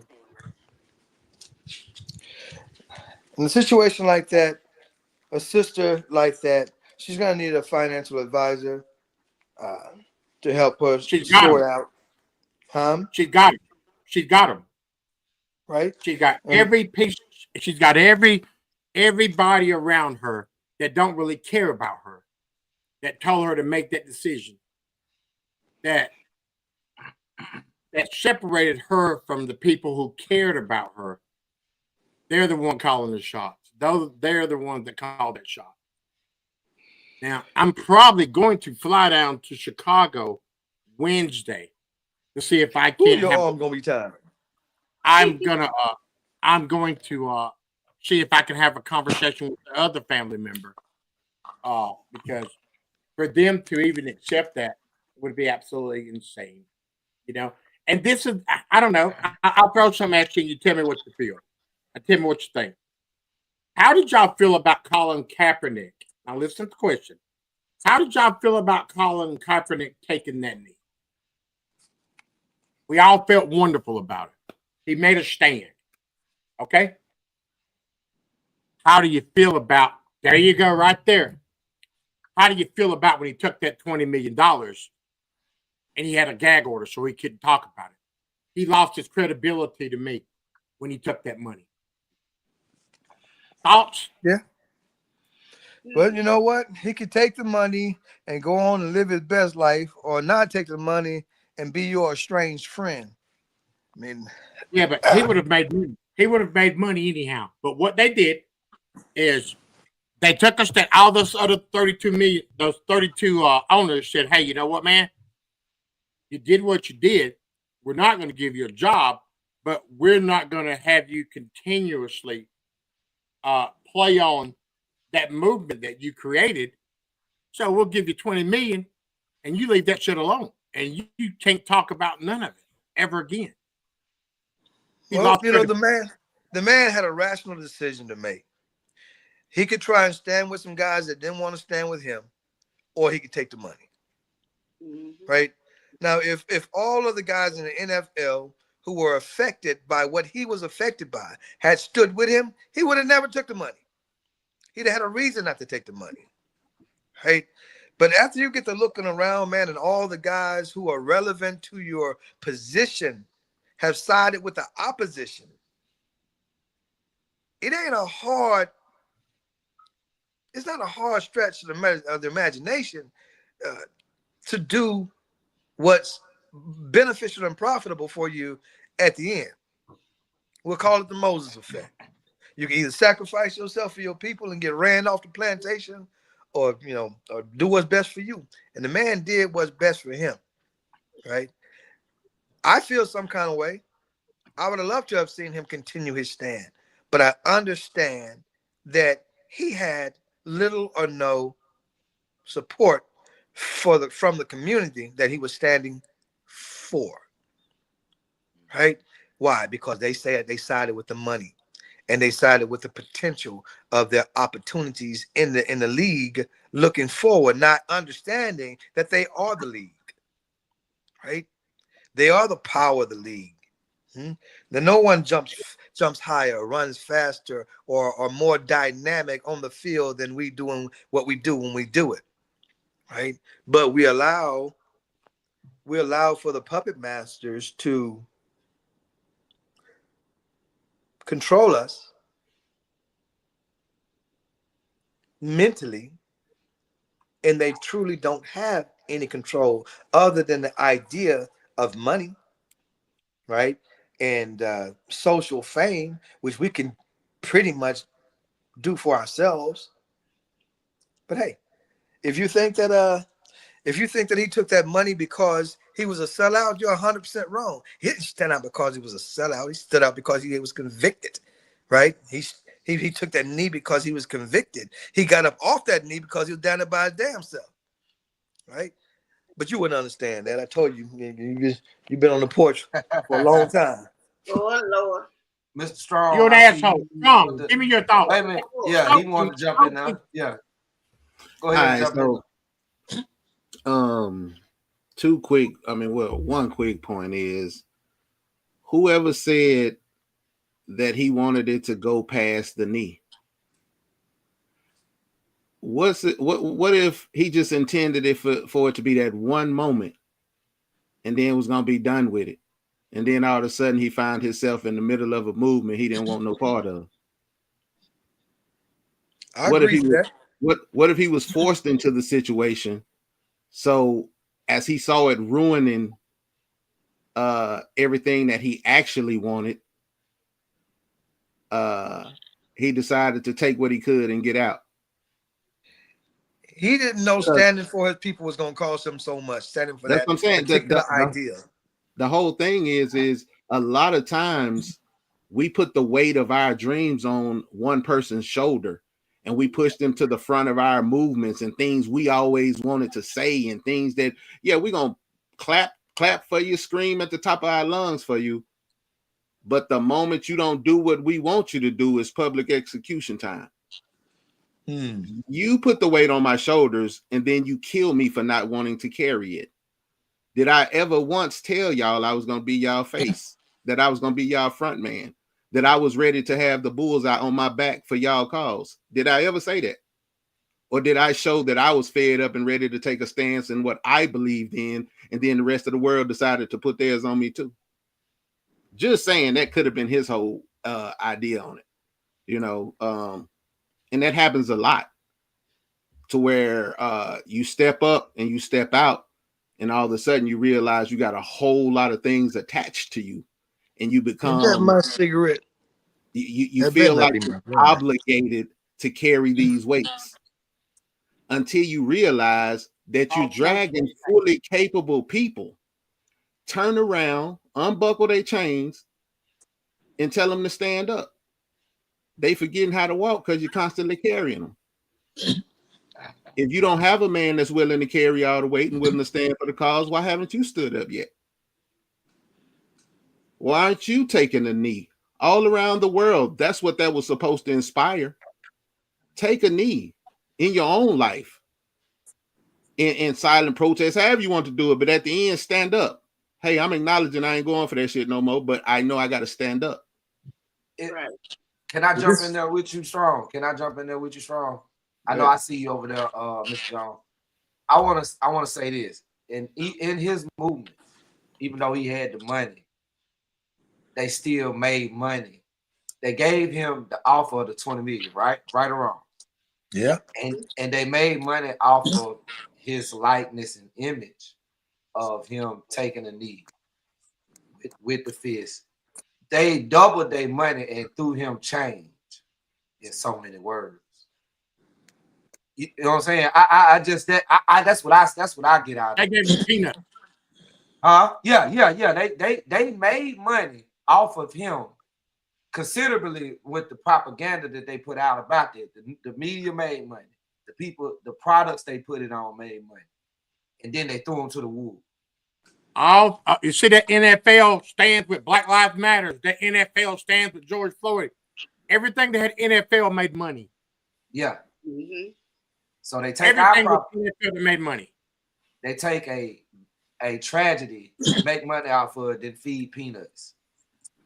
And then they told him, "Hey man, you know what? Guess what? Nobody, you don't need to say anything else about the NFL. You don't need to influence anybody else to do anything else when it comes down to kneeling. We're gonna give you $20 million to go about your business and leave it alone."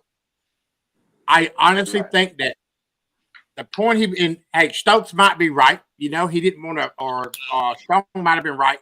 He didn't want to be the face of a movement. But you had that George Floyd, you had that COVID, and you had all that stuff happening within that 6 months. And he came out on the bad side, but he came out with the good side because he got the $20 million. He got the endorsement from Nike. And you know, when he came out, he would not have made football player money, but he goes down in history for having a stand. But he goes down in the history for black people for not living up to it. And he took $20 million to shut up, right or wrong. How did he not live up to what he did though? Like he did what he did. How can you say what the rest of his walk should have looked like? Exactly. I can't say what the rest of his walk should have looked like, but I'm saying with how he started his walk, it could have been a hell of a lot more powerful. It could have continued. Okay, At this point right now, everything I think is going to be kind of speculative. Who the white guy that just showed up? Well, I was gonna put a pause on that. We got another special guest in the building. Oh my God! So we're gonna give Mr. Barr a chance to introduce himself to the panel. Mr. Barr, Billy Stokes, I was gonna get him too, but good for you. Behave, Mr. Stokes. We got another guest in here now. Go ahead, Mr. Barr. Introduce yourself to the panel. Well, hello, everybody. Glad to be on. I've been waiting here for a while. Did I start at the beginning? But I thought it was going to come out fighting. Well, that's what I'm fighting too. And it's fighting for life, which is all about blood, money, and power, which is my book. And I have a new book coming out, American Manifesto, on the unstoppable journey of President Trump. So I can with you guys. What else do I need to know? What was the name of your book again? Hold on, Mr. Jones. It looks like we're having a little difficulties with your mic. The name of the book, American Manifesto, The Unstoppable Journey of President Donald J. Trump. Any other questions? I'm here to. I have another book out. You know, I had another book out anyway. Well, let's just talk about that book. It has to do with let's power. Talk about that book. Let's talk about that book you got. Yeah, let's talk about the book. Let's talk about the book. Describe us the book. We want to hear about the book. Which one? The new one or the one I got? One I'm working on with you. Blood, money, and power, man. That's what we're talking about. That's what we blood, money, and power. I got several books laid out here. One of them is by you.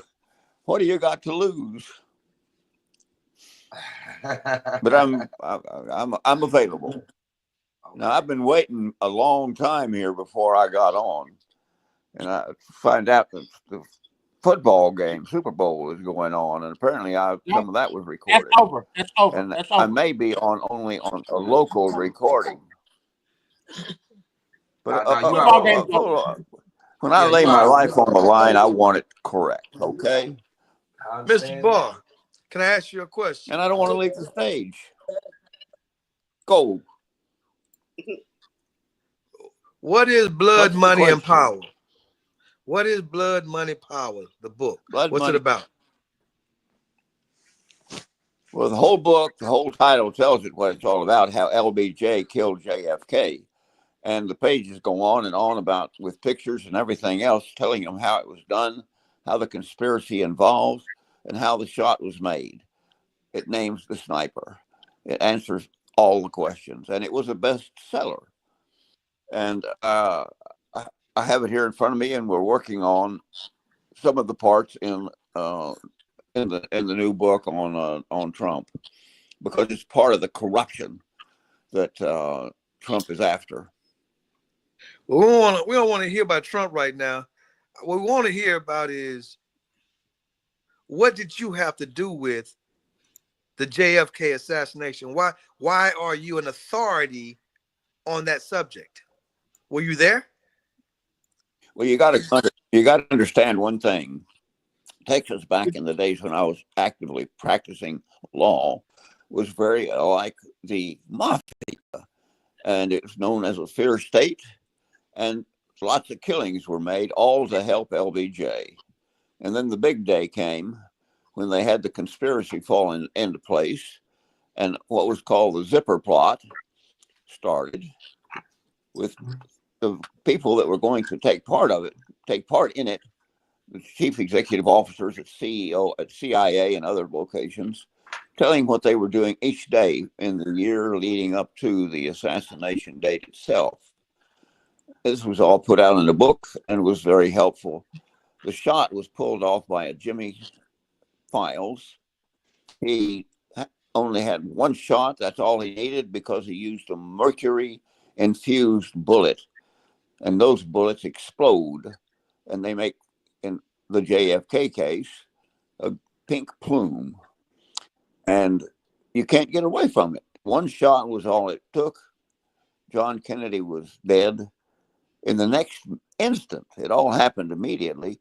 LBJ was president, and the first steps were taken to appointing the Warren Commission with all of Johnson's friends on it.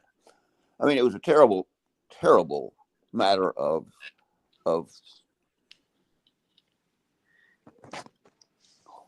corruption. We're changing the point in history. Now, I want to ask. And Let's it became a bestseller. And let's get to this Donald Trump book. Let's get to this Donald Trump book. What is it about? The Donald Trump book is, by its title, The American Manifesto, The Unstoppable Journey of President Donald J. Trump. And it picks up where Stokes says, what have you got to lose? Vote for an African American is okay. And it goes into 82 pages explaining why it is smart for a black man to vote for Trump. And I'm doing all I can to promote it. Okay. So any other questions? I'm here to answer. Why should a black man vote for Trump? Why should a black man like Billy Stokes vote for Trump? Why did they? Yeah. Because he said it would. What have you got to lose? He was really laying it on the line, and the whole implication in that statement is, vote for a black man, and you'll find out all that he did. He has made life better, and he is stoppable, and it's only going to get better. I got a question. Like I say, the main reason I got a for question. him is. I got a question about the JFK thing. About Mrs. Kennedy being right there, seeing it. You know what I'm saying? Why would she not say anything about it? You know? Why would he not say anything about it? Why she would? Why I'm she? sorry. Would. Go ahead. Excuse no, I was me. just saying. No, you're all right. I was just wondering why she wouldn't say nothing. That she literally was right there seeing everything happen. Well, that was probably one of the most terrible parts of the whole assassination, because she was looking straight at him when his head exploded, and she pulled her head over, tried to stop the blood and save part of the brain, but she was not to be. You know why? She should not have been involved. But when you're in an assassination and you're desperate as they were, Files pulled off his shot and did it. Later, she said, "I never want to hear that man's name again." And we know that because John Jr., you remember John Jr., the little kid saluting, was having dinner with his girlfriend. And there was a hate there. And she should not have been shot. She should not have been involved. But like I say, an assassination, you take what you can get. And they took what they got. I thought he got shot Can 3 I ask a times. question? Go ahead, Cody. Can I ask a question? Go ahead. And Oh, it's just to Mr. please. Barr. And I actually wanted to piggyback on what a lot of people saying, but since this thing got so interesting, I'm gonna take this up off of us. And I respected Kennedy's effort to let us know about things that was, let's just say, to come and what's going on now.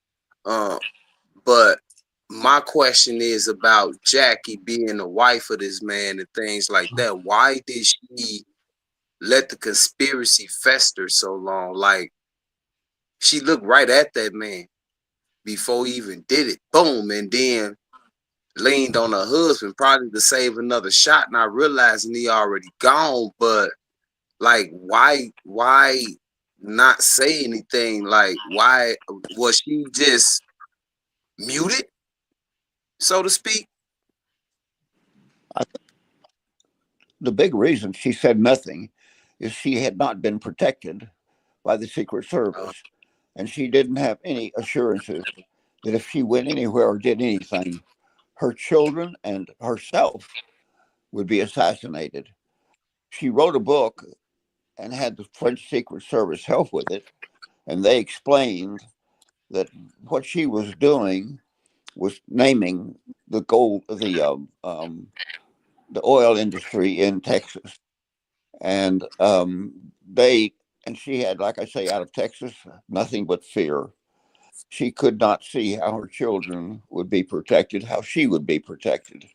And she had given up on the Secret Service because the Secret Service had failed completely. It was their fault. It should never have happened. The whole stage set, the whole Dealey Plaza set invited a sniper. The Secret Service did not do their job. And of course, since then, they've shown they still are unable to do their job. It may be a tough job, but you got to succeed when you do it. And Jackie had a strong fear that it would happen to her and her kids. She married, of course, a Greek, a shipbuilder, and she, like I say, supported the effort to find out what they were doing and what they wanted and who did it. And she knew LBJ was behind it. There's not much else I can add to it because it was such a quick event. I mean, it took 1 second for the president to die, for Jackie to try and save him, and for LBJ to be president. She did not think she could protect her kids, and so she married and went to Greece.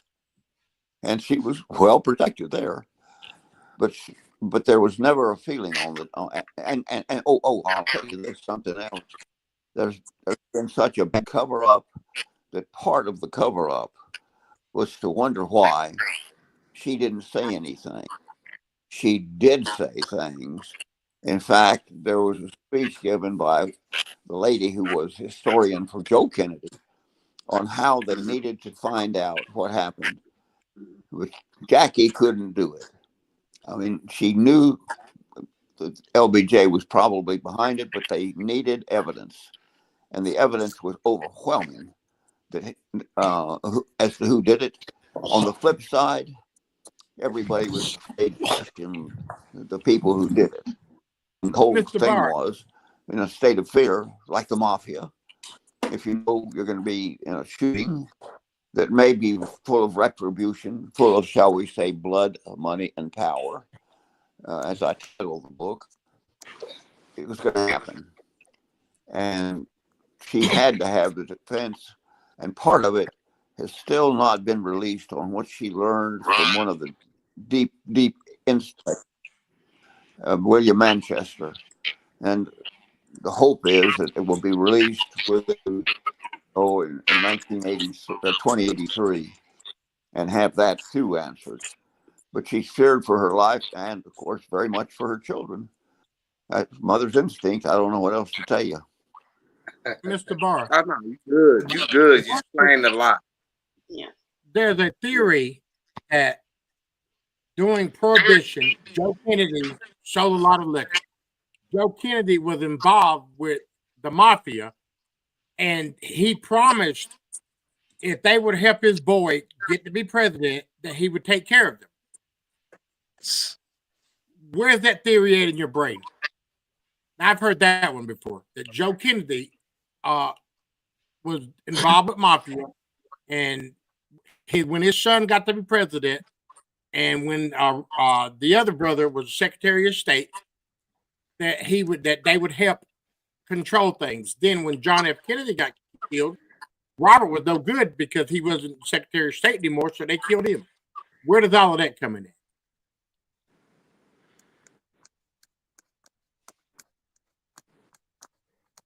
Mr. Barr gone now. Damn, he hung up on me when I got to ask the hard stuff. That's all right. That's all right. That's all right. Yeah, we Now, got have y'all heard that? Yeah. I think Listen, it's- you know what's so crazy towards that question you just asked, good brother? What? Because you got to think about what's that man name? I can't. Well, John F. Kennedy Jr. So we got to be talking about John F. Kennedy Sr. It's a rumor, and I don't know how true it is, so don't quote me on it.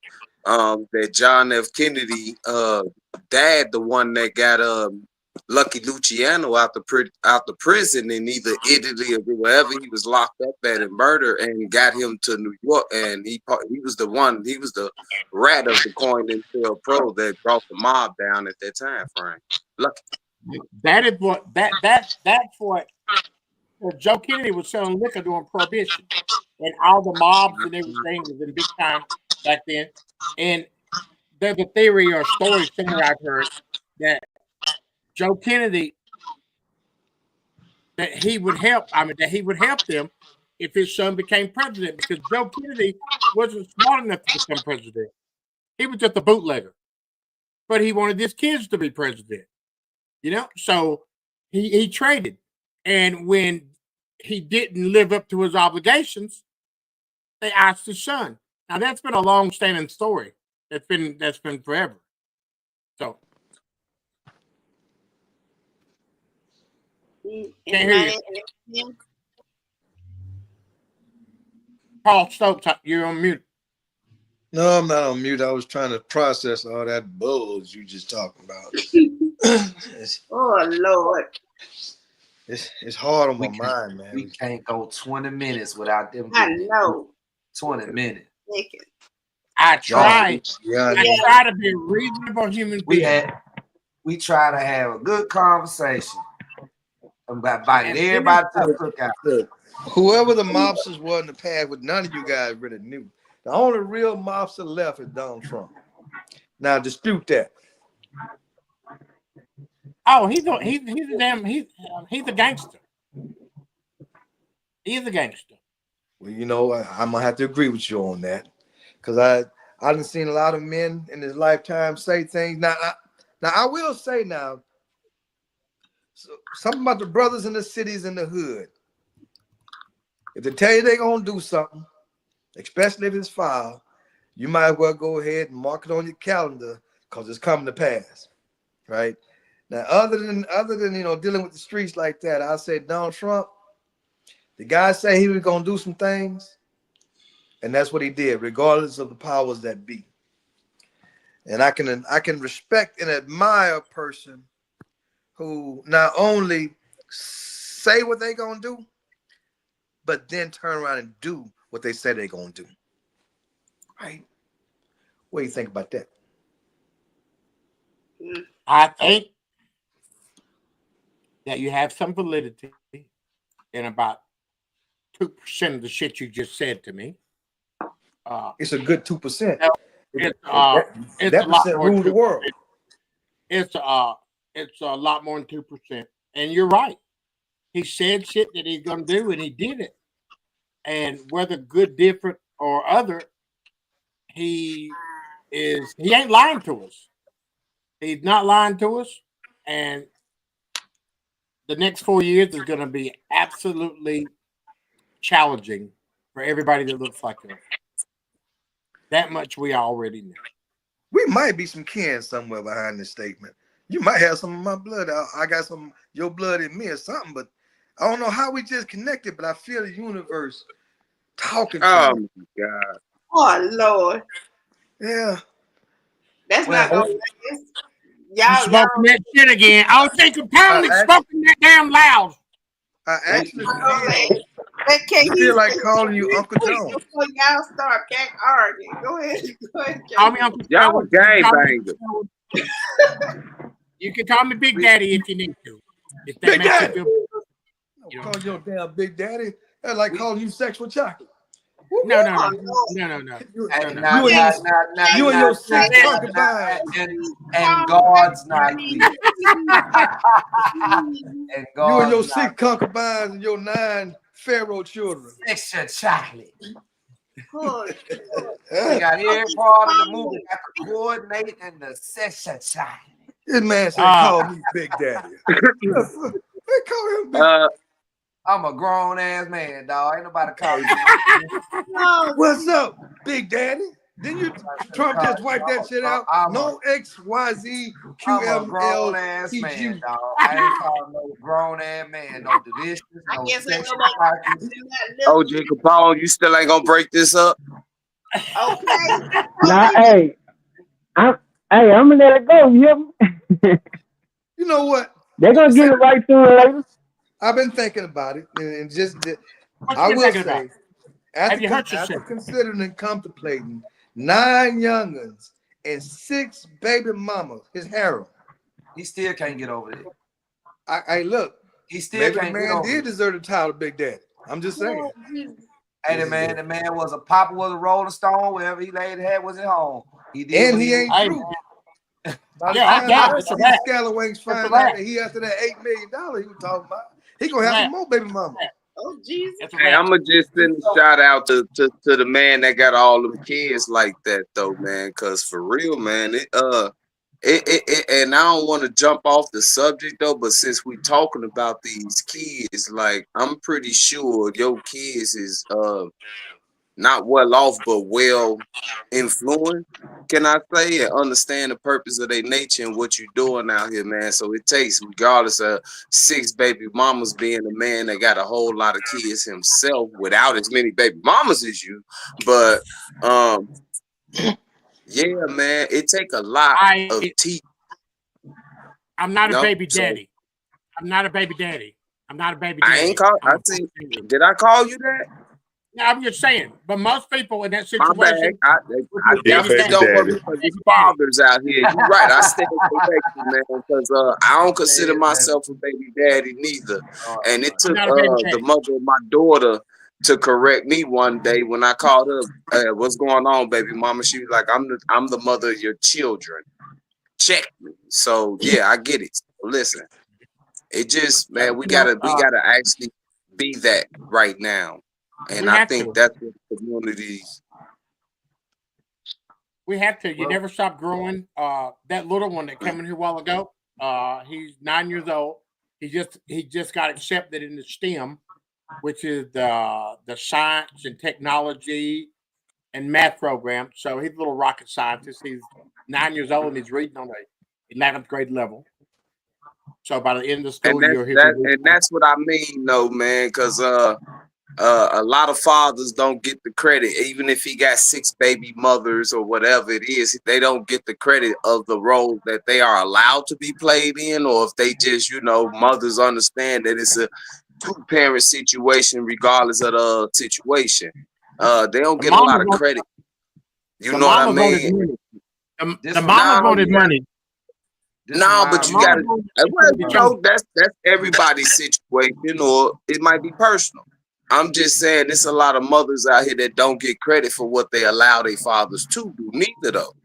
And fathers don't get a lot of credit for what they do or what they fight for. Because I don't believe in you should have fought to see your kids. I shouldn't have to fight at all, regardless of the situation, to break up things of that nature. So when you got that energy to fight and put yourself in your kids' life, regardless of that, you're still doing your part as a father. You And have to. yeah. So even the petty mothers of our seas and stuff, they play the balance Oh, of you God. fighting to see your kids and stuff. They play the balance in it all because you fighting kids sometimes turn out to be okay. And they got both of us. So you just don't know how it go, man. And to actually be there to step up for all 9 of your kids, bro. I gotta send a shout out to anybody who got them and have to go through it. I'm broke. You know I'm broke because of it. what happened? What we didn't expect no money in the first place. Nah, you know, I want my babies all to live the way that they should live. They all got good education. They're Yeah. all respectful. Nobody's perfect. You know, nobody's And perfect. that's why you broke. No, I'm not Your broke. kids better be your biggest investments in life, man. Obviously. But it's a nip and tuck. They got to give me for me to give them. Because nothing in this world is for free except for Jesus, and he wants 20%. My mama made me accountable. My daddy made me accountable. You know what I'm saying? So you do. That was what the preacher said. I was just right there That was with what you. the preacher said. I swear. We don't roll like that. Hey, I'm a ordained minister, and I tell you, everything I know about the Most High didn't come from no book. It comes to you, and you talk. He stated that to see if we were listening, y'all. Right. I'm gonna bet he just was stating that for everybody out there, y'all later on, y'all watch it. Do not take that comment. Yeah, take that back. Take that back. Because everything in this world comes with determination and with a want and a will. Then he added an extra 10% on the 10%. Right. On the Hey man, you know what? Stop. You know what? For a long time, Come back, from the South. Come I come back, from the Steve. South. No, I come from the South. Preaching the stealing. occupation. You were stealing. Preaching of the occupation. You were stealing. You're disrespectful to the disrespectful. You were stealing, and you know you were stealing. You were stealing. 10%. Stealing is stealing. You hear me? Stealing is stealing. And you asking me to give you 20%. I'm already giving you 10%. Now you want some more. So you one of them that passed the plate around twice, huh? He passed the plate as soon as you No, walk he passed it 3 times. As soon as you walk in the door, Billy Stokes, what you got to say about that? Down south, we call that a love offering. Okay. they got all kind of offerings when you come to the given to be given. Is that why T.I. walked out? Hey, I this is not to be confused because this is not metaphorical. Right? When the brothers say they want a love offering, that means just that. If you feeling me, pay it up. Right? Help brother out because we like the kind that jingle, but we rather had a kind that fold. Yeah. Down south, we got big old 5-gallon buckets. Set to the side for the kind that jingle. Have mercy. Trash cans. Well, we get to the end of the show. I know you know what I'm saying. It's been a good show. You know what I'm saying? Thanks to everybody that came on the cast. We got joined by a Caucasian fella. We appreciate Mr. Barr coming on and explaining some things to us. OG Capone as always, you know what I'm saying? Lady Red. Al Capone, OG in the house. He just rubbed it thinking, what the hell have I got myself into? Hey, OG gonna referee that next fight, I'm telling you. No, he ain't. gonna set up a real fight between Jones and Stokes, and we're gonna have the gong for him. I'm gonna have the bell for you. I don't know why people keep trying to pit me and this man against one another, I knowing he can't Y'all win. need to talk. We gonna dress it up Billy right Stokes, now. you got about as good a chance as a one-leg man in the ass-kicking contest, son. That's an old man. joke, man. I heard that when I was like, woo. But you know what? I'm gonna let you make it because they say respect your elders, and you are old. Wow. Woo! Man, Mr. Jones is gonna have you. And God, God not pleased. That was a hit below the belt. Hey, I got. Hey, Just for the record, just for He the got his belt record, pulled all the way Y'all up to his both are chest. old. just for the record, y'all might be related too, though, because I don't even know if me and Mr. Billy Stokes related, but we got Jones in our family, we got Haddons in our family, Wrights and things like that. Y'all might have to do a bloodline check. We ain't got to. I know his family's on the plantation over there somewhere too. Probably whooping us, but nevertheless, he was there. Oh, Jesus. Well, we gonna end this show on out. Let's end the show on a good note. Once again, Uncle Selwyn's got to say, dream, breathe, and deliver. Because I'm going to deliver an ass whooping to Billy Stokes. So, Lord, when you bring your ass whooping machine right on over this way. Oh, the Coach Minute Oh, Cup. Jesus. The Coach Minute Cup. Get it again. Oh, Jesus. Got the coordinate. It's a wrap. It's a wrap. I get right. It's a wrap. Oh, Pop that collar. He broke heritage out on me. Paul OG to grab his head. Mr. Strong had to leave. He had to give him a shot. KD been laughing. I've been laughing. I had to go get me a shot in the cup. Paul had to get off. It's the Jones and Stokes show next. Have mercy. Next Hey, week on the Solution Radio podcast show, we always come with something. So you know what I'm saying. I know everybody been watching us. You know what I'm saying. It's good to laugh. Laughter is good for the soul.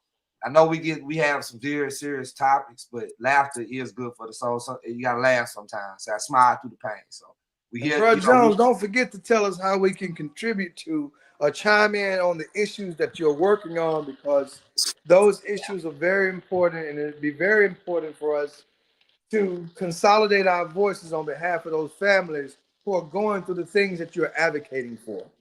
Hey, man, Uncle Selwyn 929, Justice 929. I'm always on Facebook, Instagram. Hit me up, Billy Stokes. I'll be coming in Billy Stokes' neighborhood to help him with some veterans, you know, because I'm a little concerned about that young lady that he's been looking for that he can't find. So I think I need to get involved with that. I'm all about trying to make a difference and an impact on people's lives, whether it's laughing with Brother Billy Stokes, which is a good dude, by the way, or talking about a family that has put themselves in a bad situation because of no other reason, but that's just reality.